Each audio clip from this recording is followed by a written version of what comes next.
debunk many things that he didn't say, even though that ain't even my lane to get in that. You know, well, give me somebody else young that's doing good for the community, because I like Prince York. I think Prince York doing the best. Prince York. I like Prince York because I think that he, with his father's absence, right, in his age, in the way that he's so gracefully dealing with the conflict, I love Prince York. All right. Because he's not crushing under the weight. He's letting his light shine, and he's doing the best he can with the tools available to him. All right. Give me two other people that you feel that the conscious community as a whole is moving the direction, or like, ain't none of them moving in the direction I like. The question was, how do you feel about the conscious community, and what do you consider to be the conscious community? That's the question. Oh, if you want to know the truth, I haven't seen one yet. Okay. The only conscious community I've seen has been isolated groups. Okay. What I mean by conscious, within us, we all have the light. All right. We are all earthborn child of the stars. Meaning that if we understand this three-dimensional fixed position reality we in, and we understand that we can transcend it, well, only part of us can transcend it. What part that can't transcend it is what we call our physical self, the light body, as they call it, right? Which we know in the religions as being the spirit or the soul or whatever. But the light body, you got two parts to it. You got the gold aspect and the silver aspect. Hold on, we got a question from your side. You said, how do you feel about how do you feel about the minister Bobby or Panic Valentine Umar Johnson? Yeah, okay. Umar Johnson. I am instructed to have Farrakhan get orders for the cleanup. Okay. I rejected Farrakhan several times because in my heart of hearts I thought he had something to do with Malcolm. Okay. Well, I got corrected on that by Malcolm. Directly. Not indirectly, directly. And I got corrected on that by Elijah Muhammad. All right. So, at that point, I said, okay, well, why do you choose him? You know, why do he get the right to get these orders? And right. I was given this response. Farrakhan is given the right. He must reject it or accept it. It's his choice. But he earned it by two methods. By works and by suffrage. Now, some of the suffrage is dealing with Malcolm. And some of it is dealing with Brother Khalid. I'm not going to deal with Brother Khalid. I'll let y'all ask Bobby Hemmett about him. Because Bobby Hemmett has already done the necessary... so he said, how you feel about Umar Johnson? Umar Johnson, his heart is in the right place, but he keeps using that word school. When you research the word school, you'll find out the school is Sheol, which is not where we want to be sending our kids. Bro, he got a school in Delaware, though. I'm from Delaware. He got a school in Delaware. I know. As long as he calling it a school, he don't have full ancestral support.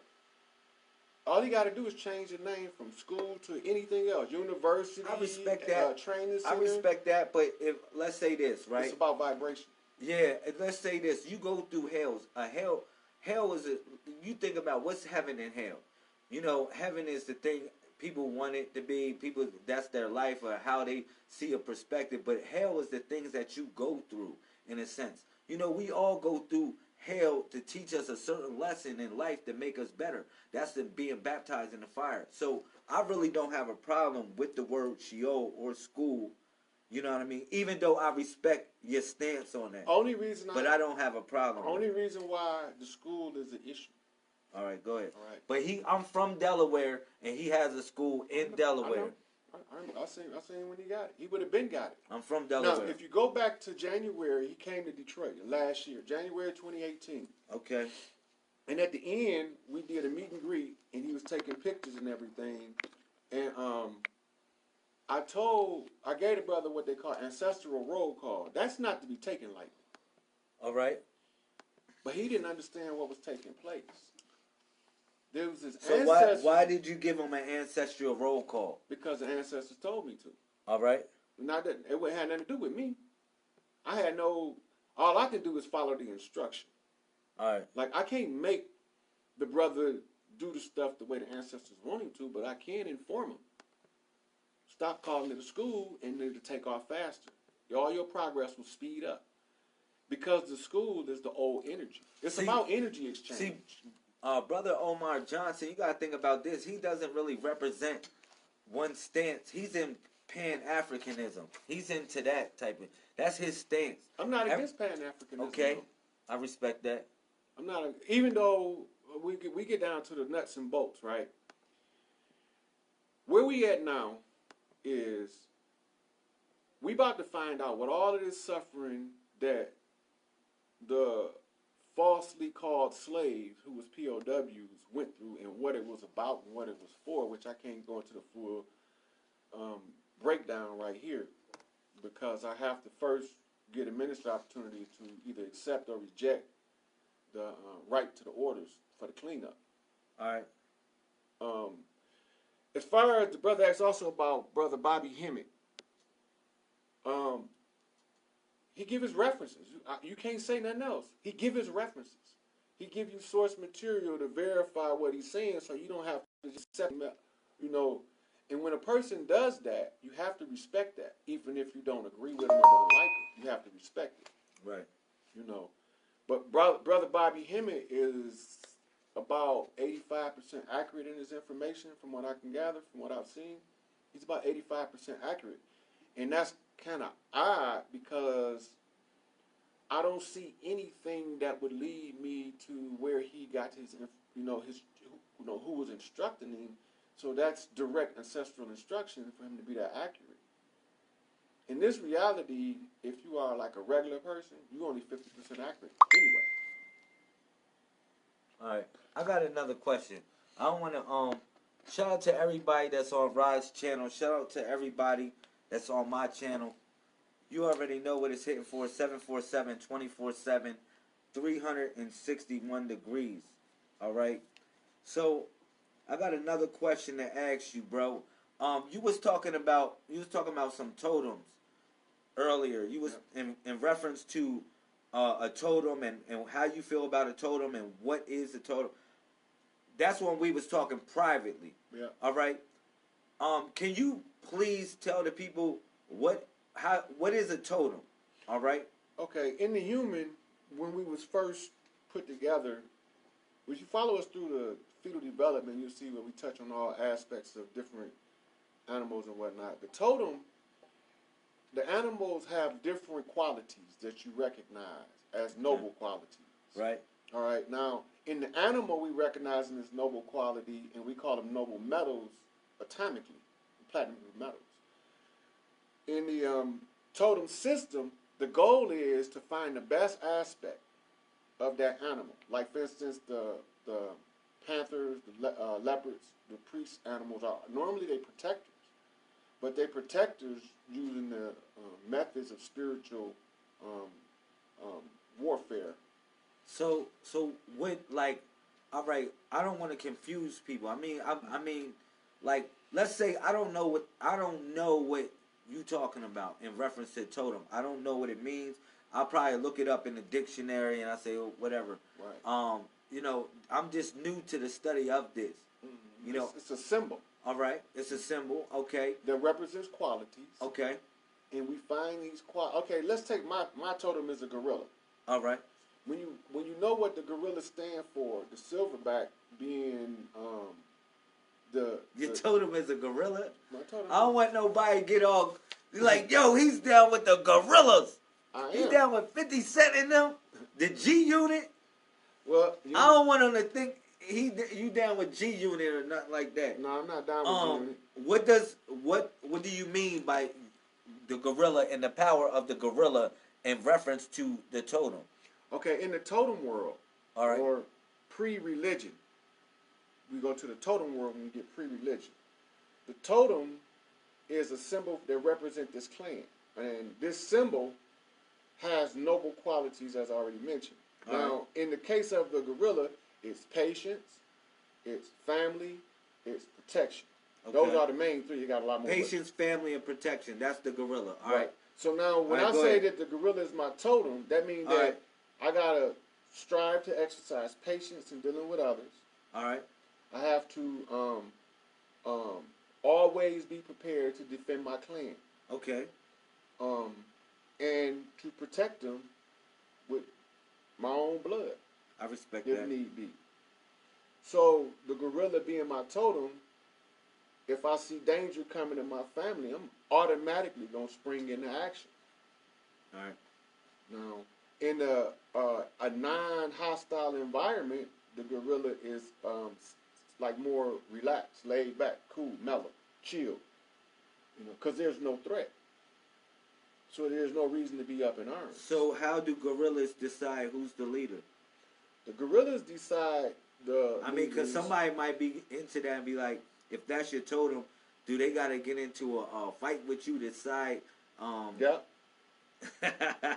Yep. Hand-to-hand combat. Yep. All right, I respect that. Go back to the movie Panther. That wasn't a myth. I respect that. We send the kids to war by the hundreds, right? Right. And these kids is dying. Shout out to everybody. Okay, so when you go send all these kids off to war. Now, my way of dealing with it is this. Let's just say I'm the President Trump, and I got a problem with Kim Jong-il. All right. I'm not finna send all these kids over here to war. I'm gonna pick my phone up. Hey, Il. Hey, we got a problem, buddy. Yeah, I'm finna have Air Force One land over there, and we gonna settle it. So what does this have to do with your totem, though, bro? The whole thing is, when you protecting the family, you don't want to put the whole family in danger. Okay. All right. Why would you put the whole family in danger when you gonna handle that? I respect that. So if I got a problem as a president with a head of state, I'm gonna go over there, fly my plane to his land, get off my plane, get in my limousine that I'm gonna rent, pull up to his.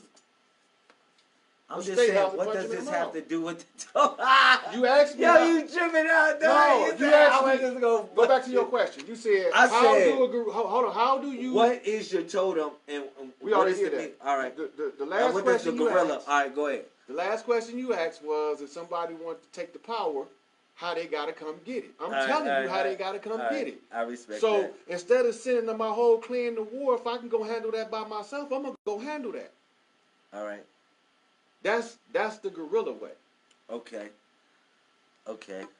So is the gorilla connected with any ancient society? The gorilla is it connected with any ancient tribe, any ancient society that somebody could say, if I'm going back to my roots, this gorilla could represent that? Well, yeah. Please go back send me the information on the subject. The subject is, I'm asking, the topic of the matter is, who is Dr. Rod, the Walking University? That's the topic of the matter. Now, I'm asking Brother Rob a series of questions. For clarification. Now, it's a bunch of people on his channel. It's a bunch of people on my channel that maybe have questions of who he is. Now, I've been watching the brother, and I follow the brother and what he does. Now, I got questions myself, and I want to ask the brother, and so we all can have clarification. All right? So that's the topic of discussion. Family, if you in here, that's the topic of discussion. Yeah. We all leaders. I look at it like that, man. Like I told people that on your channel, I represent the Messiah Code, which is spiritual conscious evolution for future technology. Mm-hmm. But Messiah is a leader or a savior of a particular group or a cause. So, I respect leadership. That's it. I respect leadership. But leaders know how to follow and leaders know how to lead. Well, people, we know how to do this stuff. So I'm asking the brother in reference to his totem, I'm going back to this less because I'm going on your channel. You good. Just talking to the person that was on your channel. Yeah, that's my yeah. I'm just asking him, about this totem thing because people don't even know what totems are. People don't know about Africa. People don't know, about different animals and the anthropomorphism of the animals. Right. They think that the Egyptians worship the animals because of the animals. Facts. Head. So now, don't put that being in the symbolism in the hieroglyph. When you see them with the bull head or the ram head or the eagle's head, that just means that they mastered the quality of their totem. Right. It don't mean that they turned them into an animal. I like or that. Or that they worship the animal. I like that. It means that my totem, the gorilla, when you see my pharaonic symbol, you'll see the gorilla with the pharaonic headdress of the Upper and Lower Egypt, which is the buzzard and the cobra. The buzzard is your 360 degrees of base knowledge. Okay. And your cobra is your 360 degrees of spiritual knowledge. Your what? Your what? We talking about your what and your cobra. You said something in the your vulture.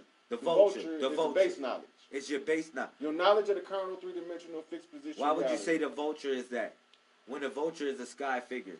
Because when he land on the ground, right, he scavenge. He's a scavenger. The scavenger is the lowest quality. It's the cleanup. Okay. All right. When you're looking at him from the aspect of what he does, yeah, he does. He do take to the sky. But he take to the sky in search for that which he can devour. Okay. You see. So when he comes down to the earth, he can only stay for so long. He have to fly again. It's the same with us. And as long as we trapped on in the 3 dimensions, we have to learn how to fly again. All right. This is where the cobra, or the spiritual aspect, come in. So they're telling you you have a spiritual aspect and a physical aspect. You know. And so in these 2 aspects, you're able to unify them.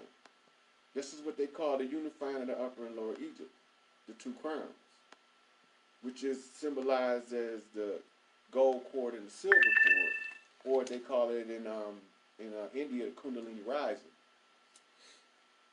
All right. So, all right. Let me ask you this question. What do you consider to be good and evil, bad and good? Good. Bad and good, good and evil, whatever. I think good. However, I think good are those things. The contrast of personalities. Right. What do you personally consider to be? Because when I say this, I'm talking about sin. I'm talking about moral ethics. What do you consider to be good and bad? And what are your precepts of what you represent in that? The good and bad idea is just variations of the same thing. Okay. So we're looking at, like, if you take the acidity scale, 0 being in the middle, and you got 7 on each side, you got 7. Hold up, say that again. You got the what symbol? The acidity scale. The acidity scale. Oh, okay, go ahead. Okay, and 0 being neutral in acidity. You got 7 minus, which is alkaline, and 7 plus, which is acidic. 0 being in the middle. The goal is to be in the middle. That means that you can operate from the negative or the positive. That's why you see in electron, proton, neutron. Then you got isotopes. Right. When you get into the human, when we talk about what's good, we're talking about those characteristics and qualities is favorable to the individual and the clan, moving progressively forward with the least amount of negative consequence to the movement. So what is good and bad to you? What is considered to be in the moral? Give me like, if I had the 10 commandments, the 10 rod commandments, give me that.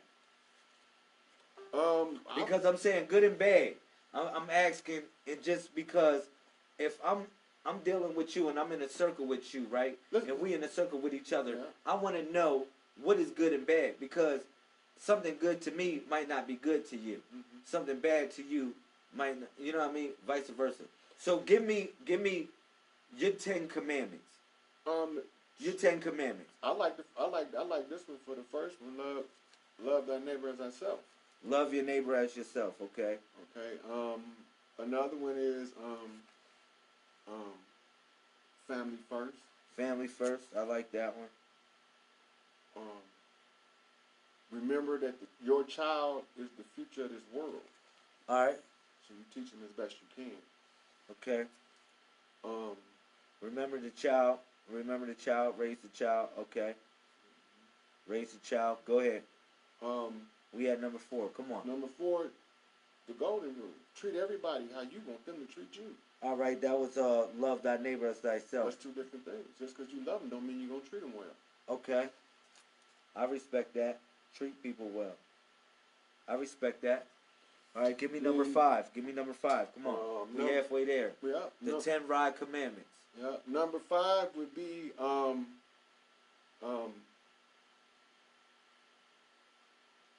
Ooh, I like that one. Honor thy mother and thy father, that their days may be long.